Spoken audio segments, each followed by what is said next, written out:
an integrated approach to this program. So that's what I really actually like about her, is that she doesn't look at just like social media as a bolt-on, add-on kind of thing. AT&T really is looking at putting it within all of their culture of what they do with their marketing and PR.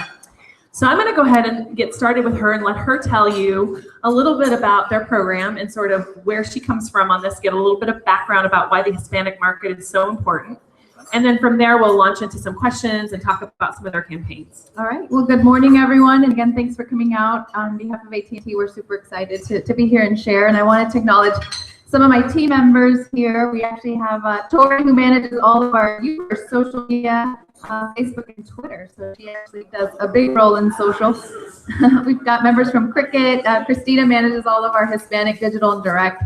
And Janelle does our millennial marketing.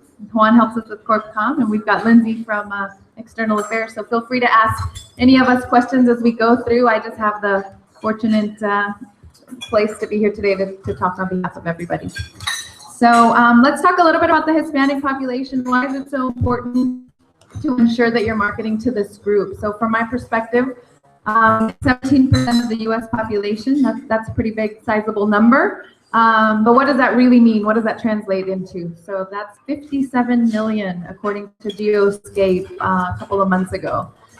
So if I were to ask you, do you think that there are more U.S. Hispanics? The population of 57 million, is that greater than the population of Canada? Yes. Yes, it is. So there are more U.S. Hispanics here than the entire population of Canada, the entire population of Spain, Colombia. Actually, most Latin American countries, there are more U.S. Hispanics here than most of our Latin American countries. So just to put that into perspective, that is a lot of people. So it's definitely a group you don't want to ignore. You also don't want to ignore them because they're very young. The median age is 27 versus 42. 27 also makes them the same age as a millennial. So you'll see a lot of similarities there. And then also Houston in particular, about 40% Hispanic.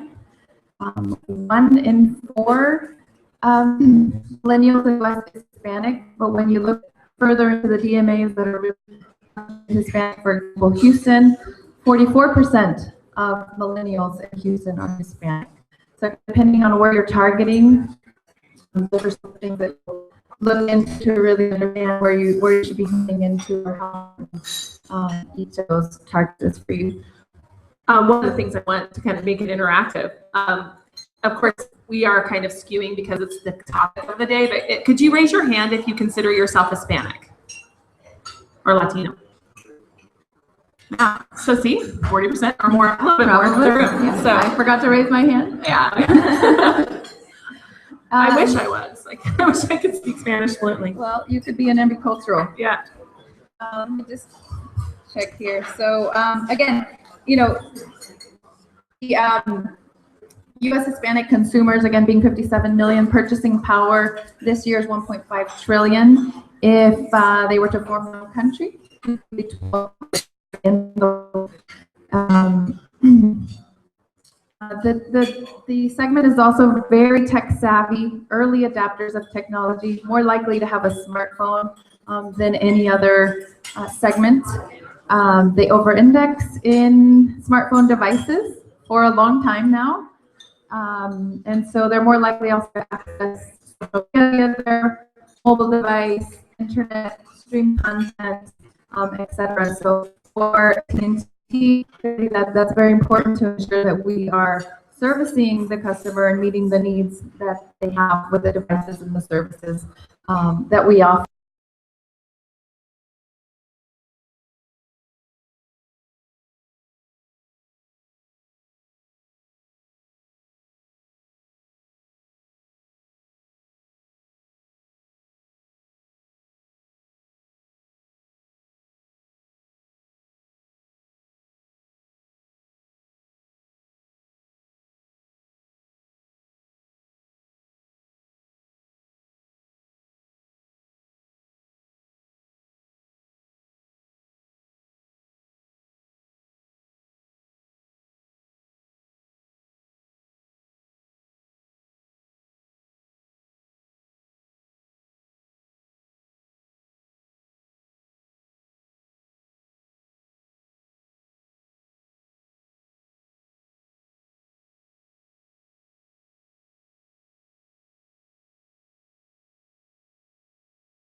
debate on that. I think some folks just describe Spanglish as moving back and forth.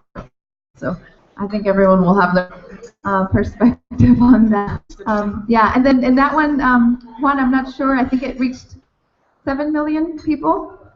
And we had, yeah, and it's still, I mean, it's going viral. Got picked up by Latina Magazine, who featured the video back as a tip on how to set up a really cool Valentine's Day. So it's gotten really great coverage. It's still out there, and we launched that on YouTube, Facebook, and Twitter, on the AT&T Latino page, and also on the AT&T Uverse page. And then we also found from our research that food is very important to Hispanics. I mean, we already know that, right? But there's a growing people that are interested or very much foodies. So we have a video featuring a Tejana foodie blogger, Vianney, and she uses our AT&T interactive Uverse Food Network app to make a choco flan. And so, you know, she talks a little bit about that and features the app. So again, very cool, and I think that one is up to maybe about 6 million people that it's reached.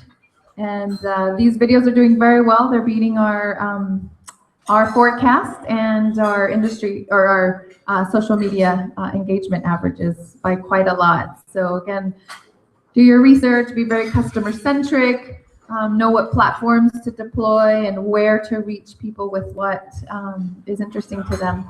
And we really try hard to just tie in our products as organically as possible, especially on social. And I wanted to give a couple of stats that I missed earlier. Sure. On Hispanics and social in particular, and I had to write them down because these are fairly new. So Hispanics share via social media 5 times more than any other segment. The content shared by Hispanic consumers on social is 35% more likely to be clicked on versus content shared by non-Hispanics. Hispanic consumers are 2 times as likely than non-Hispanics to purchase products that they share. And then 1 in 5 social media users via mobile are Hispanic. So, and then lastly, 43%. Hispanics are 43% more likely to engage in social TV while watching TV. And they also are like the 2nd highest ranking segment that watches TV. So there's a correlation there between TV watching and social. And doing it at the same time, which Yes. is, I think, kind of becoming a trend in large part for those who still watch TV. Right. And then when we look at across the platforms, Nielsen just released their study in March, the super consumer. And if I remember correctly, I believe that Hispanics over-indexed on every one of the platforms. They went and looked at Vine, Instagram, Facebook, Twitter, all of those. And if it wasn't all of them, it was nearly all of them. And especially, you know, being a younger population, definitely they're going to over-index in things like Vine and Instagram. So. Yeah, it'll be interesting how they kind of react to this new stuff like Periscope and Meerkat, the live streaming video. Yes. So that should be a really interesting opportunity too for you guys. That is. So how do you? I mean, a lot of people here are marketers, so they might be saying, "Well, you guys, you know, have a lot of money and resources, and you know, how do I reach the Hispanic or Latino market? What would you recommend?" I mean, you talked about market segmentation, so could you talk a little bit about what you would recommend for approaching? Yeah, and you talked a little bit earlier. We definitely do have a very much integrated approach. So one way to look at this and to be very efficient with your dollars is if your money today is spent mostly on traditional marketing, let's say on TV campaigns, we've done this many times where we go and take extra footage and try to do something really cool, really, you know, not traditional with the same maybe actors or on the set that we're using for a TV commercial to deliver the same type of message. We definitely want to be integrated and drive the same message so that every time we contact the consumer, it maximizes that contact strategy, and we have you know, the same messaging across, which is very important. But I would say look at your campaigns as you're developing them at the very, you know, beginning as you're doing your marketing brief, and think how can you leverage, and does it make sense to add a social extension, and how can you do it very efficiently? Right, and if you don't do television commercials, just saying. Then you know, Digital. yeah, digital, it works really well too. So you know, the great thing about online video right now is it doesn't have to be polished, right? Exactly. So, And you'll see a difference between our, I mean, you know, I think our videos turned out fantastic, but they are a little bit different than our TV. And we did that, you know, that is, of course, intentionally. on purpose. Yes. So finding these influencers, and I guess it's probably more of a one question in a way, but how do you find influencers that really speak to them? And how do you, I mean, are they very expensive or are they, you know, affordable at right this point? I would say, in my opinion, they were very affordable and very generous with their time and their willingness to really get behind the brand and support the brand. And that's been something very unique. You know, AT&T, especially on the Hispanic side, we've been known to use very, you know, high-ranking celebrities from Sofia Vergara, William Levy, you name it, they've probably been in one of our ads, and they're super to work with as well. But I'll tell you, we did a social media campaign a couple of years ago with William Levy, and compared to how these are doing, this is with our influencers, these are certainly outperforming by a lot, and at a much better price. Yeah, so I mean, that's a very interesting thing you just said, because I did some research, it feels like a million years ago, but we did some research finding out, was it better to use a celebrity or somebody with a community? Mm-hmm. And this is what you're finding. These people have their own communities already, correct? They do, so that helps in terms of, you know, how big your media buy needs to be behind it. Well, they already have a large following. People already trust them. So that's helpful. And I think it's just, you know, finding who is it that you want to target, and who of those folks that you want to target, who would they really resonate well with. So we do find that celebrities do work. They work on a mass campaign level. They help unite the Pan Latinos, right? We represent at least 18 different Latin American countries. So it helps to have, you know, the one celebrity, which it matters less if they're Mexican, Venezolano, Colombiano, whatever.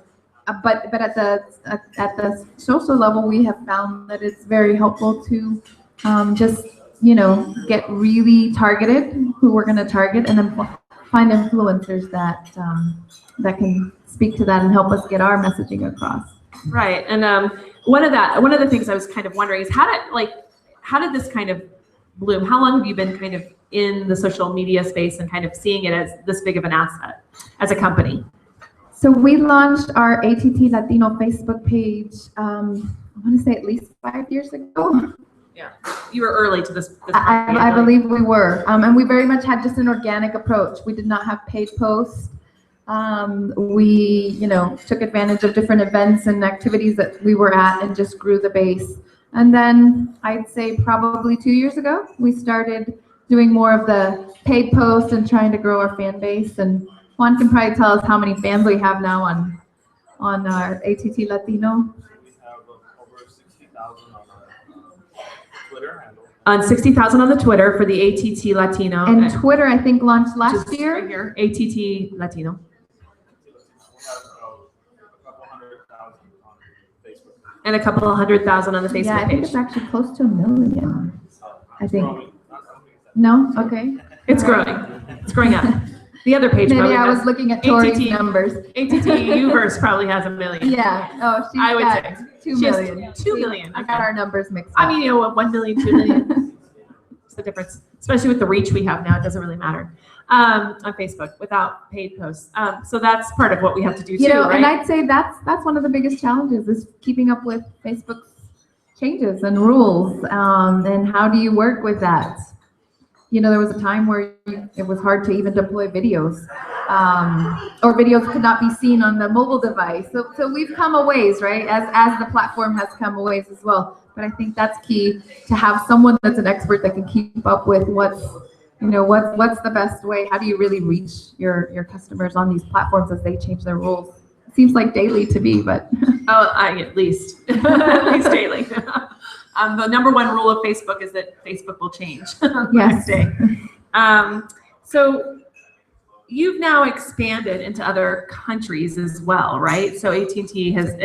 yes, Can you tell us about that a little bit? Sure. We recently bought Iusacel in Mexico, and we also, I think, are purchase of Nextel also just recently closed. I'm sure you've seen in the news that AT&T is talking to DirecTV about purchasing that. So that's just what's in the news. I can't say anything else. So, but they have 18 million customers in Latin America. So, you know, if that deal goes through, we'll have more products and services to offer. And what I mean by, you know, while we focus on U.S. Hispanics, and they're very different than a Latino in country, right? There are some differences. There are some synergies that we bring together. So when we launched Iusacel, or when we purchased them, I believe within a week, we started offering calls to Mexico just as if it was another state in the U.S. So knowing that, you know, U.S. Hispanics, 65% of U.S. Hispanics, of that 57 million I said, are of Mexican descent. And many of them do want to communicate back and forth or have the need or do that already. And so we just want to make sure that we are there with our products and services to help them keep those connections. And so we'll bring, you know, I suspect that we bring more of that to the table, and hopefully we'll see some cool stuff with our Uverse product as well, again on the lines of keeping, you know, that cultural connection, that importance of maintaining language and raising bilingual kids and such. Those are all things that on our end from the product side we can influence, knowing what we know about the consumer, and again just really wanting to be very consumer centric. No, it's very interesting that you are doing that. That's kind of growing on the Hispanic side. You also do that in other segments too. You were talking about iTradtionals. I meant to stop there and ask you, what does that mean? So that's how we segment our Hispanic customer base, our iTradtionals and our ambiculturals. In the past, you know, I think we mostly just looked at language and said, okay, if you speak Spanish, then we're going to hit you with our traditional Spanish tactics. And if you speak English, we'll let the general market talk to you.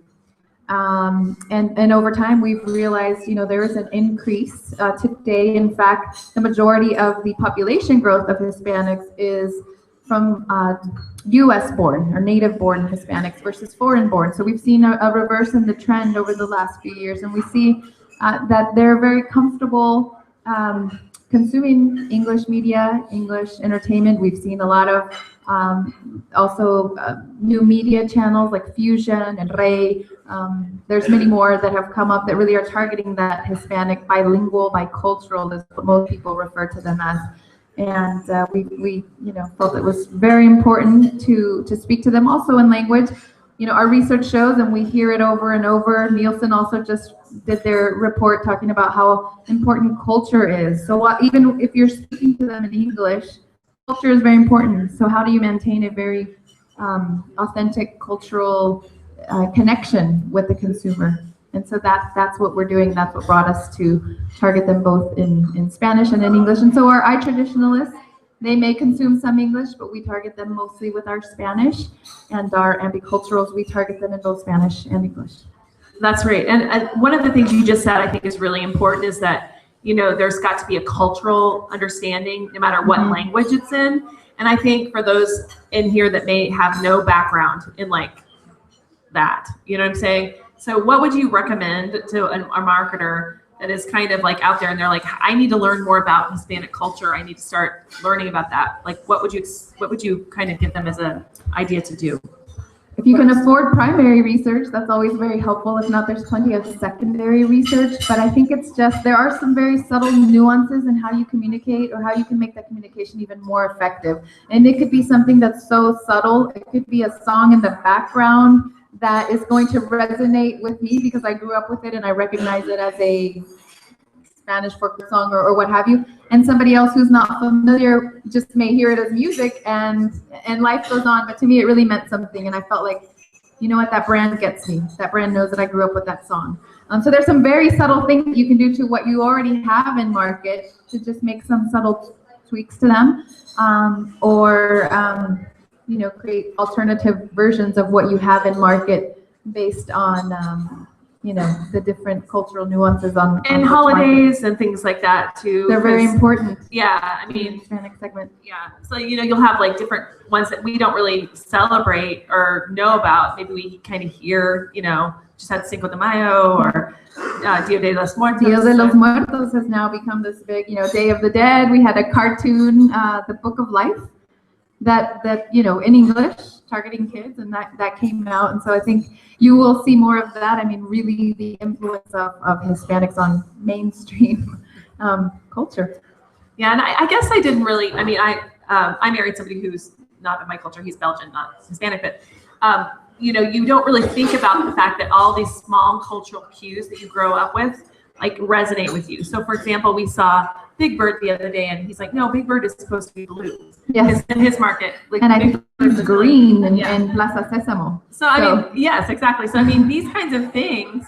I mean, you never think of them, right? Unless you're actually sitting there putting together campaign. So I think one of the first things that maybe all marketers could do, even if you don't have a segmented campaign going on, is to at least look at it through the lens of what a ambicultural would think about it. Yes, I would encourage that. Get someone on your team that's ambicultural.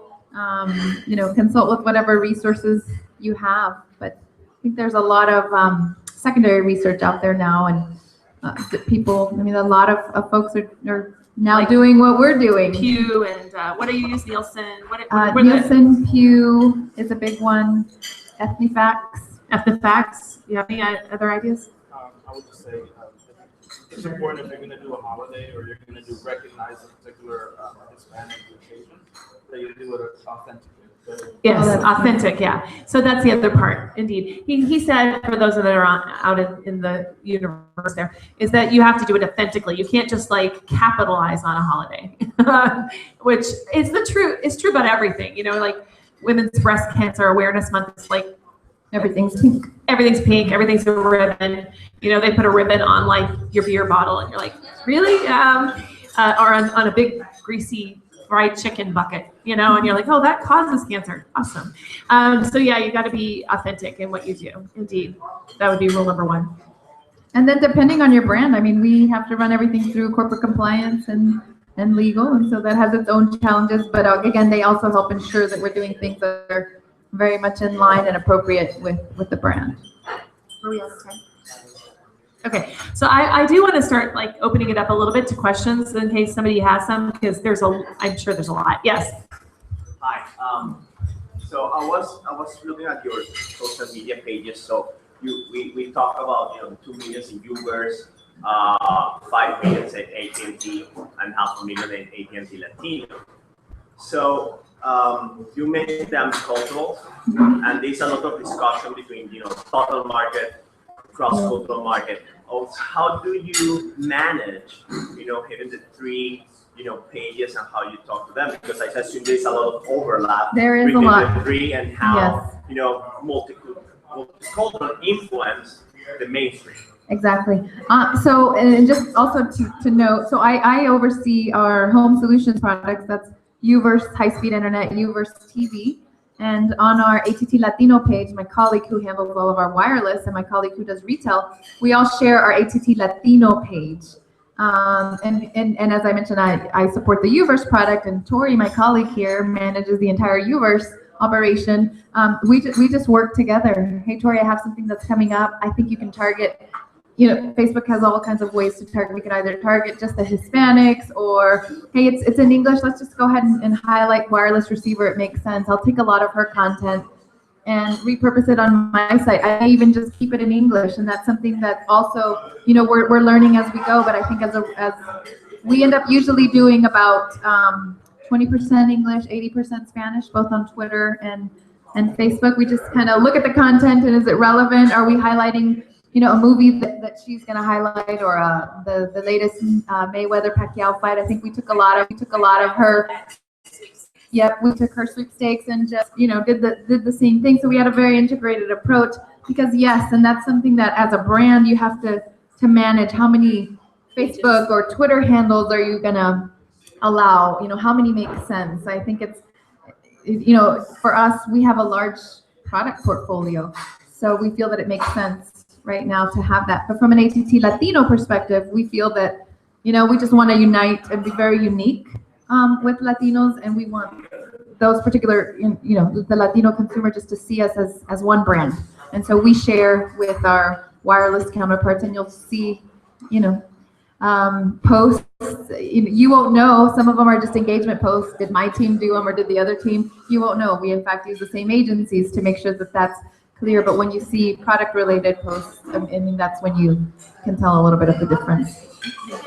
One thing else to note that with the 3 pages, the universe page, the Latino page, and then the main AT&T page, one person may not be a fan of all 3 pages. So one person may not be a fan of all 3 pages. So there won't be the same messages to the one person. And even if a person was a fan of all 3 pages, we do our best not to have matching luggage creative. So creative that will come from my page would not be the exact same as something that would come from her page.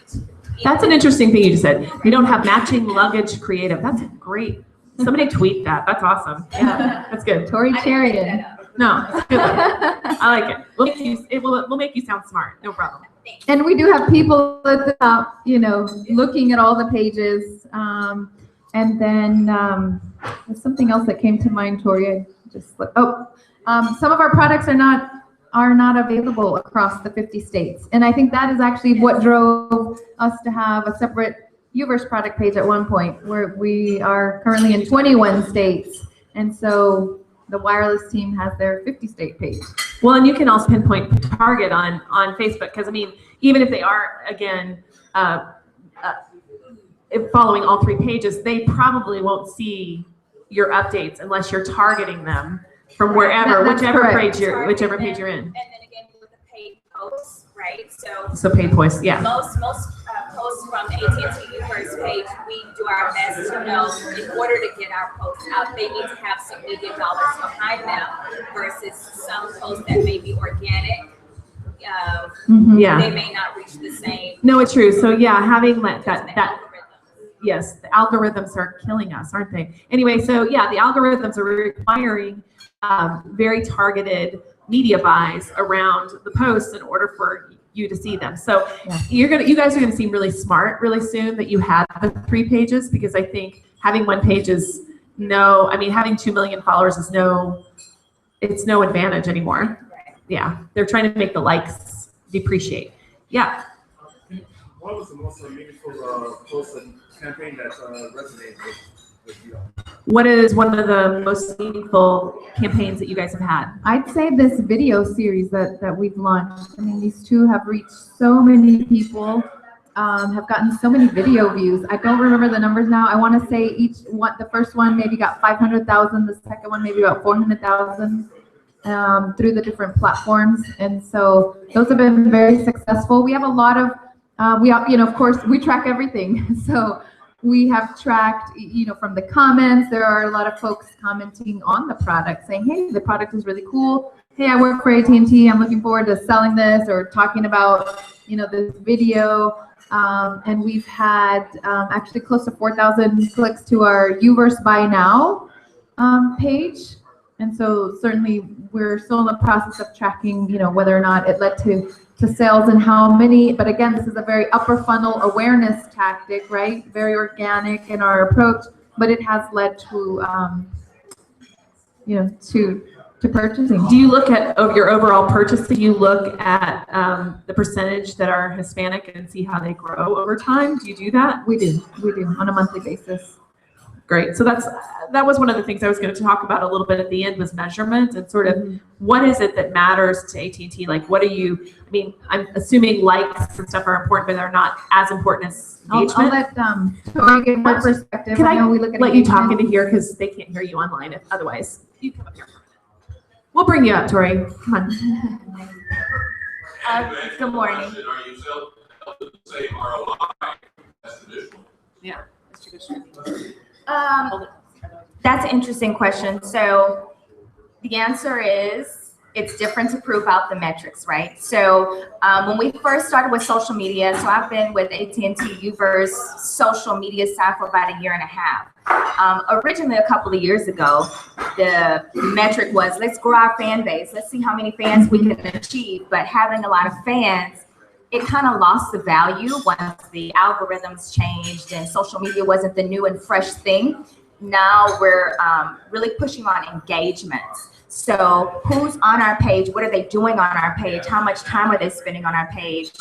And so now we're focusing on not acquiring customers via social media, but for the AT&T Uverse pages, our existing customer base, can they go to our page and find value in it? So it's more of a retention mechanism that we're using. And so we're measuring, the measurement is an engagement.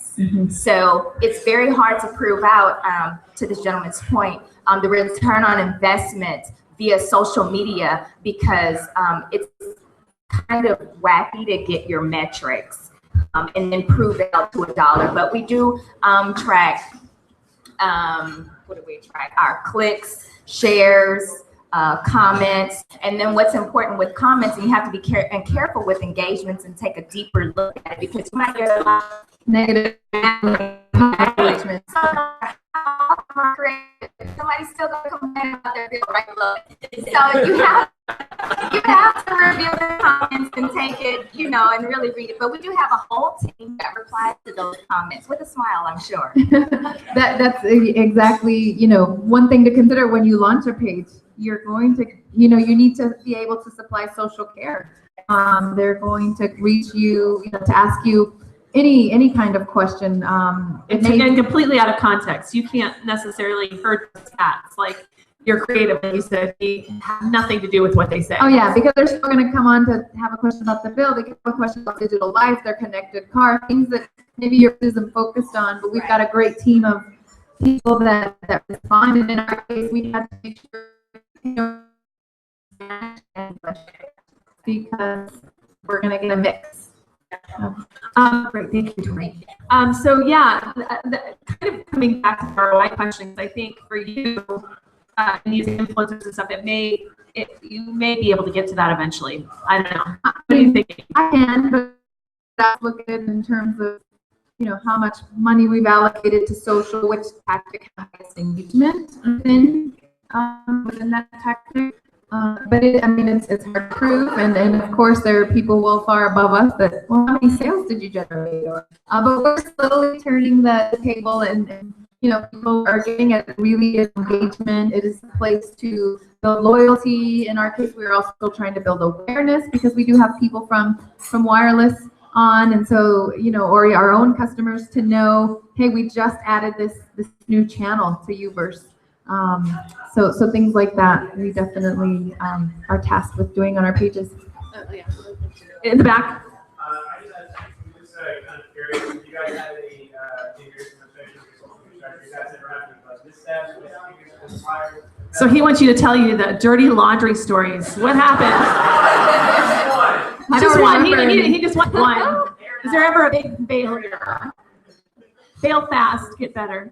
Yeah, I'm sure we have a share of them. One says, no, we've never failed. No, I mean, I'd say, you know, some of the biggest challenges, or getting ready to deploy a sweepstakes and it gets hung up in legal. I mean, those are the biggest challenges that come to my level. I'm sure that the team faces other things, you know, but I'm sure there could be a post that just goes wrong, you know, maybe didn't come across the way you wanted to.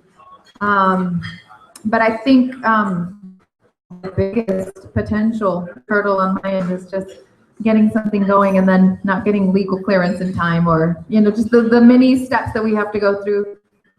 If we miss one of those and we don't get out on time, that could be really terrible. Yes, sir. Yes, sir. Hi, we were wondering what's your strategy for dealing with negative comment? You said they have an option, and you can talk about whether somebody will ask comment about their bill. What do you do? We have a team of social care representatives that will immediately, I mean, we monitor 24/7. as a policy at AT&T that we definitely want to make sure. So we've got someone always monitoring. We immediately respond. Again, in whatever language it came in, we'll respond in that language. And if for some reason it's in even Chinese or some other language, we do have people staff that can do all that or translate for us. We try to get their email or their phone number right away. And, you know, obviously apologize. Get it whatever offline. That's what we try to do. That's a strategy, is to get it offline. So, and I know Juan's team was really instrumental in helping us with those. Now, a question about staff. Are you using the call center, customer care kind of people to do this? 24/7. We use a corporate communications team. Okay. All right. And I think we both, our teams overlap. All right. So it's actually in the corporate comm. Yeah. Who else? Yep. How do you manage the variations in the Latino culture? Like, you have LeBron is from the Caribbean, so there's differences in terms of those nuances. And then have you found from the community that there's a preference in terms of being referred to as Hispanic versus Latino? So, okay, have we seen a preference between wanting to be referred as Hispanic, Latino, and how do we deal with nuances across pan-Latino culture? So in the case of the Lejuan video, we feature someone who's of Dominican and Puerto Rican descent. And so we tried to feature everybody. We partnered him with Maya, who's of Mexican descent from Arizona. So, to bring as much as we can, but to keep it natural. But we recognize, so on different tactics, we can be more specific. And I mean, Lejuan, we're not going to change his accent because that's what he's known for, right, on his videos. And so we kept him in that. And then the question, I really think it is a matter of personal choice whether you consider yourself Hispanic or Latino. I don't know if there's anything else, but I think it's really just personal choice. Yeah, and I think mixing it up is probably the wisest way to go. Because for now. Yes, ma'am.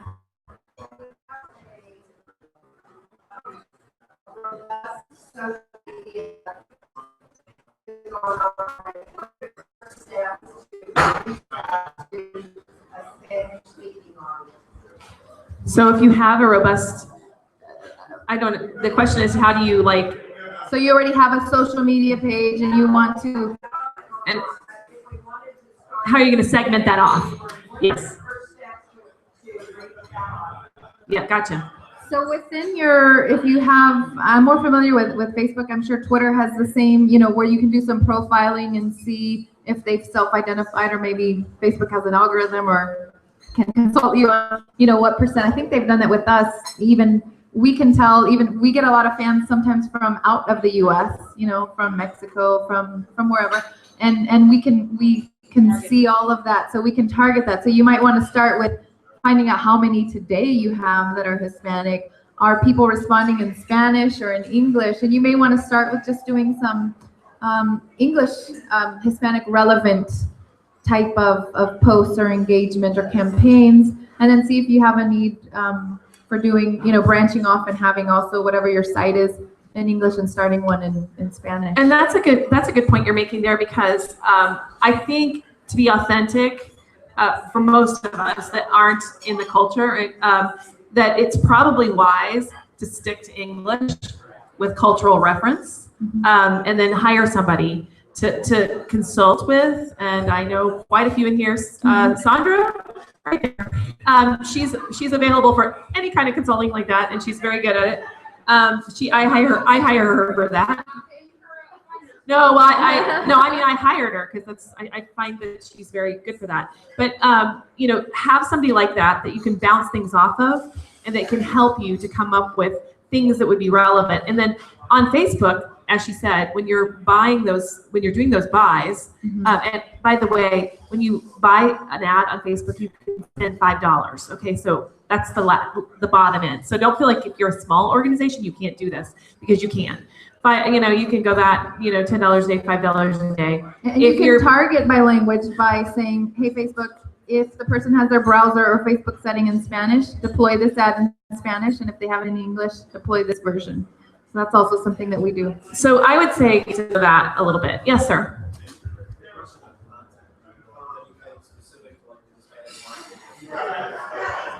Testimonials, advertisements, So what works best? I know we can't hardly hear you, sorry.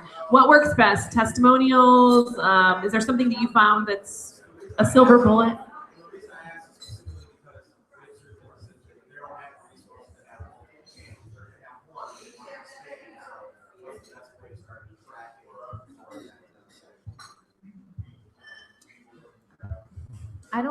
I mean, we are able to use different formats. So we will go to market with more testimonial, with influencers. We have found that to be very successful. Do you want to answer that one? Do you have it looks like you could answer that. You're wanting to say something. So I would say it really depends. I mean, I think the most important thing is to understand your audience. So not just to assume that because they are Hispanic, that doing it in Spanish is going to work, but really having some insights in terms of what the interests of the audience are, what is the demographic, how old are they, maybe what are some of their interests, as I mentioned. That will really help you to drive, your business objectives and how you can communicate with them in the best way. I know that's not a silver bullet. Sorry. It actually means you have to get to know your customer base. Yes, ma'am. So how did you make the decision to focus on more engaging content that's not pushing products and offers? How did you reach that decision? What's your balance of engagement versus product and offers? So what's your balance between engagement and product offering on social media, and how did you guys determine not to be like super product centric? So we track, right, with every post, the engagement. And so we definitely want to be very engaged. That's our key metric, as Tori mentioned. So if we have a very product centric post and it doesn't reach, have the engagement that we want, then we know, hey, you know what, that's not really working. And we try different ways to get that out. But again, we're mostly focused on wanting to drive that engagement and less, not so much. If we're going to talk about the product, it's very rare that you'll see an offer. We would do that via a social media advertising buy, but not necessarily on our page. So you might get fed one, but you won't necessarily see that. You might have a place to click where you can find out more information. But we want to deliver, hey, don't forget the Uverse On Demand just launched, just added Book of Life, or, a content that's very relevant, or the Mayweather-Pacquiao fight. Hispanics love boxing. It's one of the key passion points. So those are some of the things that we'll... Tori has something to add to that. And then also just, keeping in mind that when people are usually on their Facebook or page or just perusing social in general, that's their leisure time. They're doing that kind of in a relaxed mode. They don't want to be sold to or something pushed on them, because at that point it's a distraction. Like, they're not even going to take a moment to look at it. It's like, oh, I'm not interested right now. But something very subtle, it might just be, or something fun. That's just going to be a subtle touch and very passive that we've put our brand on your mind, especially if it's something interesting, like don't forget the season finale of Mad Men or something is coming on, that will be coming from my page. So that is something that you can say, oh, I'm happy about that. Right. Still driving brand in your slow way. Who do you think is going to win, the Mexico or US team? They feel good to you when they're making a purchasing decision. It's always been slightly. I think that's. And I guess you like finding out that survey too. We measure our net promoter score on social, so we can see that going down. Yeah. So you can also say when people purchase, where do you hear about us, or have you visited any of our social media over the last 30 days, and then you can cross people that say they're super satisfied, and you can see this of people, engaged in social media that aren't for your product, but it requires you to the other side of the question. It's not just something you're going to get from like the insight.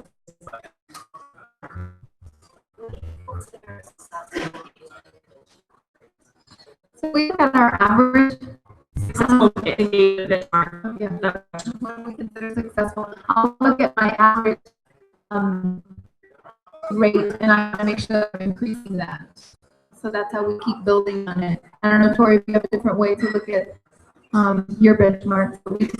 We either look at the industry average, the Hispanic average, the AT&T social media average. previous quarter of ours specifically, like you said, or national average, it just depends, or is it photo posts, video posts?